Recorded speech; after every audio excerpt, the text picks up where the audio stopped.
நேற்று பாருங்க ஐயா, நம்ம பிரதமர் நேற்று கரும்புக்கு குறைந்தபட்ச ஆதரவு விலை, கரும்புக்கு குறைந்தபட்ச ஆதரவு விலை நேற்று உயர்த்தி இருக்கிறாங்க. ஒரு டன் கரும்புக்கு குறைந்தபட்ச ஆதரவு விலை 3150 இருந்து 3400 உயர்த்தி இருக்கின்றோம். 250 ரூபாய் உயர்த்தி இருக்கிறோம். ஐயா, நம்ம ஆட்சிக்கு வந்த பொழுது கரும்பினுடைய குறைந்தபட்ச ஆதரவு விலை ஒரு டன்னுக்கு 2100. 2014 10 ஆண்டுகள் கழித்து 2024 நம்முடைய ஆட்சியில குறைந்தபட்ச ஆதரவு விலை 2100 இருந்து 3400 1300 ரூபாய் நாம ஏற்றிருக்கிறோம். 62% உயர்த்தி இருக்கோம். திமுக கார எவ்வளவு கில்லாடினாங்க ஐயா. தேர்தல் அறிக்கை 2021 எழுதியிருக்கா, நாங்கள் ஆட்சிக்கு வந்தால் கரும்பினுடைய குறைந்தபட்ச விலை ஒரு டன்னுக்கு 4000 ரூபாய் உயர்த்துவோம். அவங்களுக்கு தெரியும் எப்படி இருந்தாலும் பிஜேபி கார உயர்த்திடுவான், எப்படி இருந்தாலும் பிஜேபி கார 2100 இருந்து தூக்கிட்டு வந்து 3400 மோடி ஐயா நிறுத்தி இருக்காரு.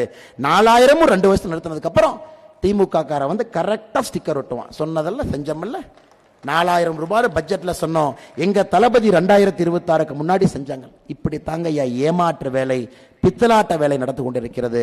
நேற்று கரும்புக்கு குறைந்தபட்சம். இந்தியா முழுவதும் பெட்ரோல் டீசலை பாருங்க, இந்தியா முழுவதும் பெட்ரோல் டீசலை பாருங்க. தமிழகத்தில் மட்டும்தான் பெட்ரோல் டீசல் அதிகமான விலை இருக்கக்கூடிய ஒரு மாநிலம். எவ்வளவு பெரிய நாடு. மோடி ஐயா எவ்வளவு பட்ஜெட் போடுறாருங்க, சும்மா போடுறாருங்களாங்க.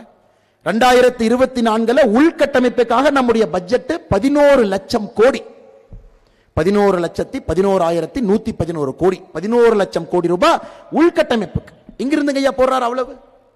நம்ம கிட்ட இருந்து வாங்கக்கூடிய, நம்ம கொடுக்கக்கூடிய வரியில பட்ஜெட் போடுறார். அந்த சிரமத்திலும் 2 முறை பெட்ரோல் டீசல் விலையை குறைக்கிறார். 10 ரூபாய் ஒருக்கா, 7 ரூபாய் ஒருக்கா எக்ஸைஸ் டியூட்டியை குறைக்கிறார். அப்படி இருந்தும் வளர்ச்சியில கை வைக்காம வளர்ச்சியும் நடக்குது. பெட்ரோல் டீசல் விலையை நம்முடைய ஆட்சி 2 முறை குறைத்து போன தீபாவளிக்கு 10 ரூபாய் 7 ரூபாய் குறைச்சோம். இவங்க தேர்தல் அறிக்கையில பெட்ரோல் டீசல் 5 ரூபாய் 4 ரூபாய் குறைக்கிறேன்னு தேர்தல் அறிக்கையில சொன்னாங்க. ஆனா எல்லா மாநிலங்களும், பாரதிய ஜனதா கட்சி மாநிலங்களும் பெட்ரோல் டீசல் விலையை மோடி அவர்கள் குறைத்த பிறகு மாநிலத்தில் ஒருக்கா குறைச்சாங்க. மோடி ஐயா நீங்க குறைச்சதுக்கு நன்றி, நானும் குறைக்கிறேன். என்னாச்சுங்க ஐயா, பாரதிய ஜனதா கட்சி ஆளுகின்ற மாநிலத்தில் இந்தியாவுடைய பெட்ரோல் டீசல் விலை மிக குறைவு. திராவிட முன்னேற்ற கழகம் கடன் வாங்கி பட்ஜெட் போடக்கூடிய ஒரு மாநிலத்தில் 8,30,000 கோடி கடனாக இந்த நிதி அறிக்கையில காட்டியிருக்காங்க. அதே பொய்யுங்க ஐயா. உண்மையான கடன் 9,50,000 கோடி, 1,20,000 கோடி கடனை பாண்ட மறைச்சிருக்கிறாங்க. அதுக்கு பாரதிய ஜனதா கட்சி 2-3 நாட்கள்ல வெள்ளை அறிக்கை கொடுக்கின்றோம். வாங்கிய கடனையும் மறைத்து 8,30,000 கோடி இந்தியாவில் நம்பர் 1 கடன். ஆனா உண்மையான கடன் 9.5 லட்சம் கோடிங்க ஐயா.